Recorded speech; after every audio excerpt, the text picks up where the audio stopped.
The following lesson addresses Learning Outcome 2, Reading and Viewing. It addresses the assessment standard that requires learners to explore and explain key features of texts and how they contribute to meaning.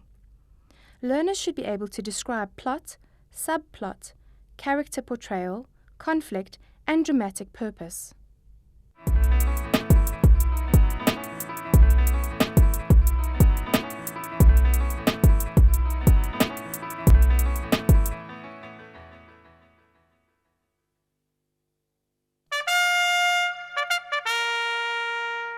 Hi there!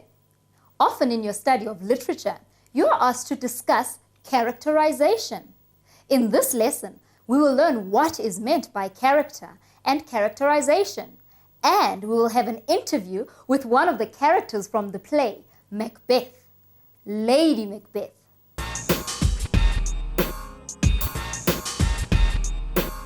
By the end of this lesson, you will be able to define character and characterization, and analyze a character from the dialogue of a play.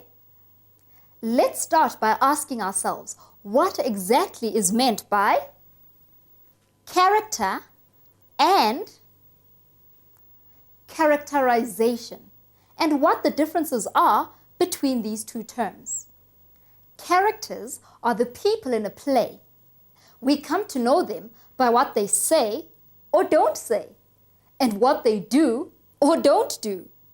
We also learn about characters from what other characters say about them. Write down this definition. A character is a person in a play defined by his or her motives, actions, and dialogue, as well as by the comments of other characters.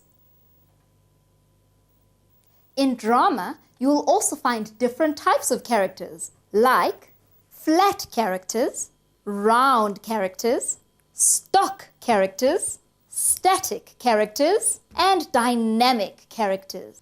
Now, a flat character isn't someone who was squashed by a meteorite. A flat character is known by one or two character traits or qualities because they are not psychologically complex. In other words, you are not told too much about the thoughts and feelings of these characters.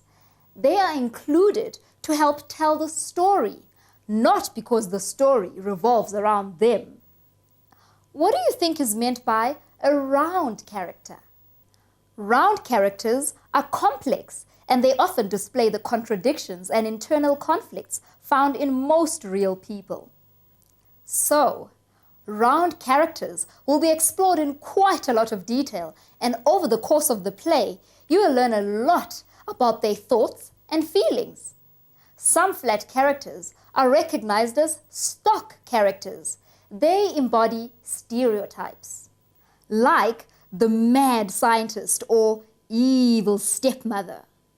You don't have to be told too much about these characters, from having been exposed to lots of stories, jokes, plays, adverts, and television shows. We have all developed an understanding of certain stereotypical characters. A static character remains the same from the beginning of the play to the end, whilst a dynamic character undergoes some kind of change because of the action in the plot. So remember, a character can stay the same throughout the play or can change either gradually or as a result of a crisis.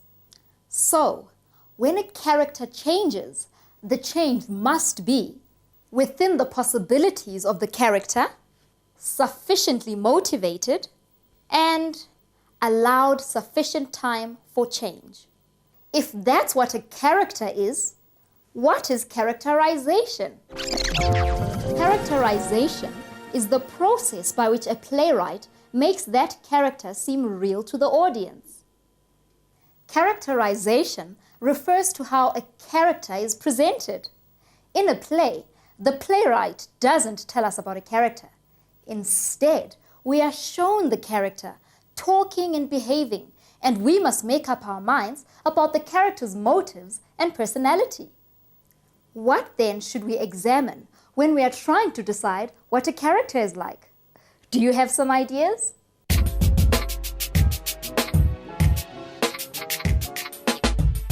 playwright can use a combination of methods to create a character.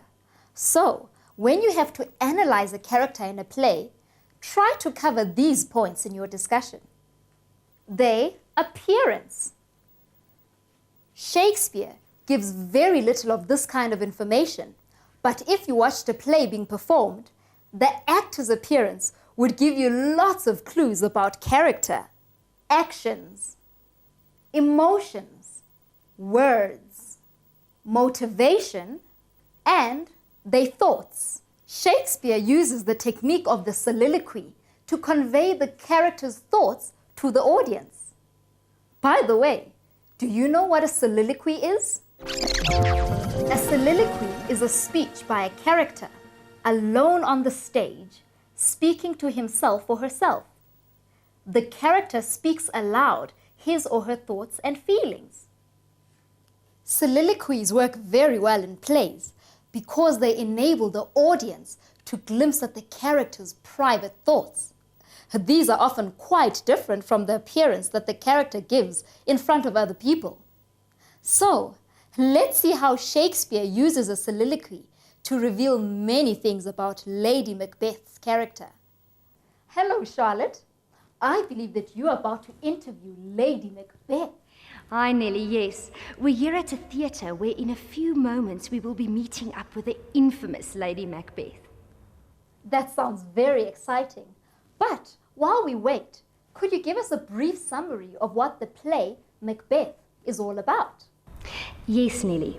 This play has often been referred to as Shakespeare's bloodiest tragedy, where we follow the rise and fall of Macbeth, a brave soldier who has always been loyal to his king. But a prophecy that he is to become king changes his life dramatically as he embarks on a course of evil. Now, Shakespeare often got his inspiration for his plays from historical sources, and this play is partly based on the history of the life of Macbeth. But although this play is set in medieval Scotland, the setting has been changed numerous times by different directors over the years. We are meeting up with Lady Macbeth in Act 1, Scene 5. She has just read a letter from Macbeth telling her about the witch's prophecy that he is going to be king. This scene takes place at the Macbeth's castle. Listen carefully to what the words in this soliloquy reveal about Lady Macbeth's character. The raven himself is hoarse that croaks the fatal entrance of Duncan under my battlements. Come, you spirits that tend on mortal thoughts, unsex me here, and fill me from the crown to the toe, top full of the direst cruelty. Make thick my blood, stop up the access and passage to remorse, that no compunctious visitings of nature shake my fell purpose, nor keep peace between the effect and it. Come to my woman's breasts and take my milk for gall. Come, thick night, and pour thee in the dunnest smoke of hell. Let my keen knife see not the wound it makes, nor heaven peep through the blanket of the dark to cry, hold, hold!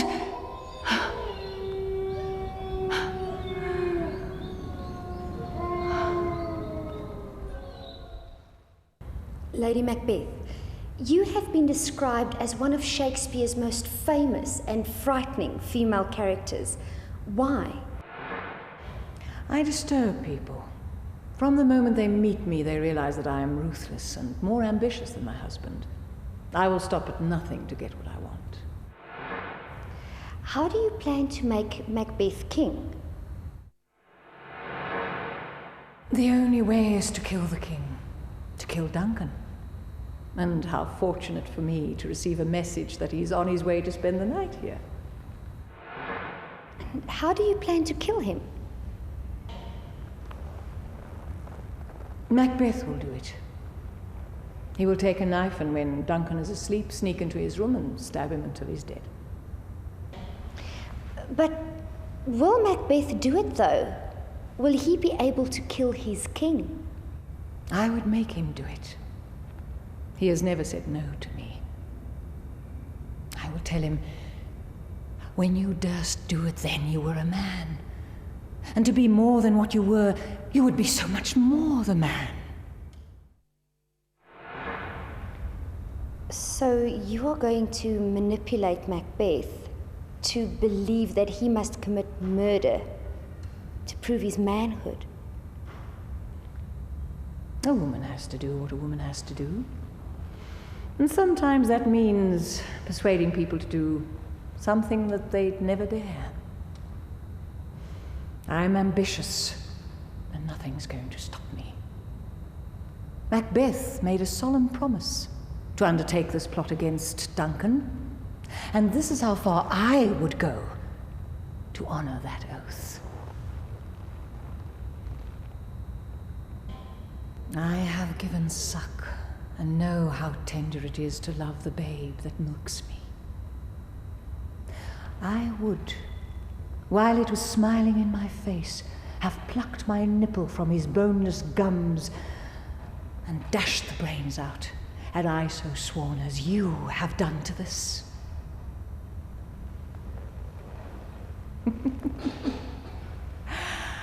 Can you imagine the shock on people's faces when I say these words?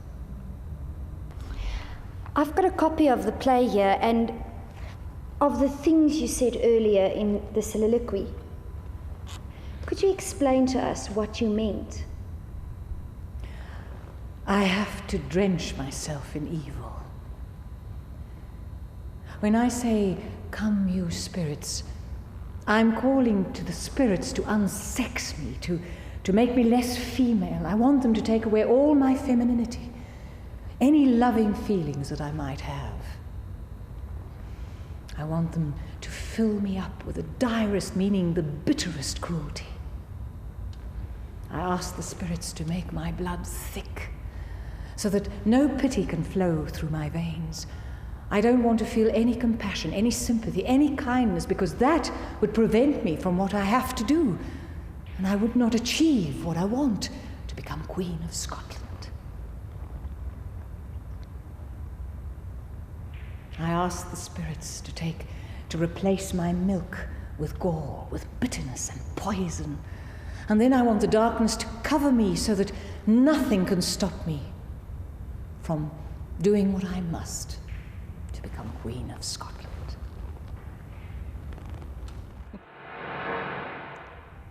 Lady Macbeth, how do you expect your plans to work out?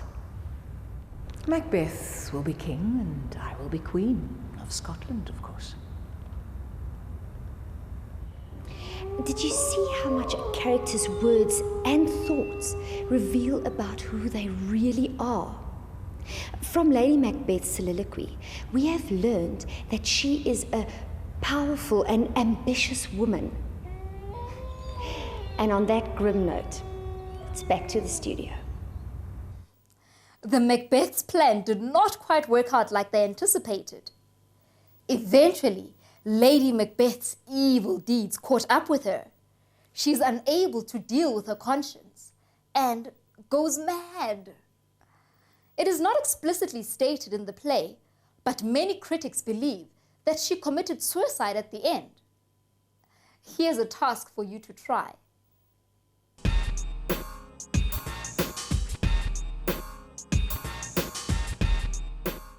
Conduct an imaginary interview with Lady Macbeth at the end of the play. Write down the questions you would ask her and the answers you imagine she would give. Thank you for joining me. Goodbye.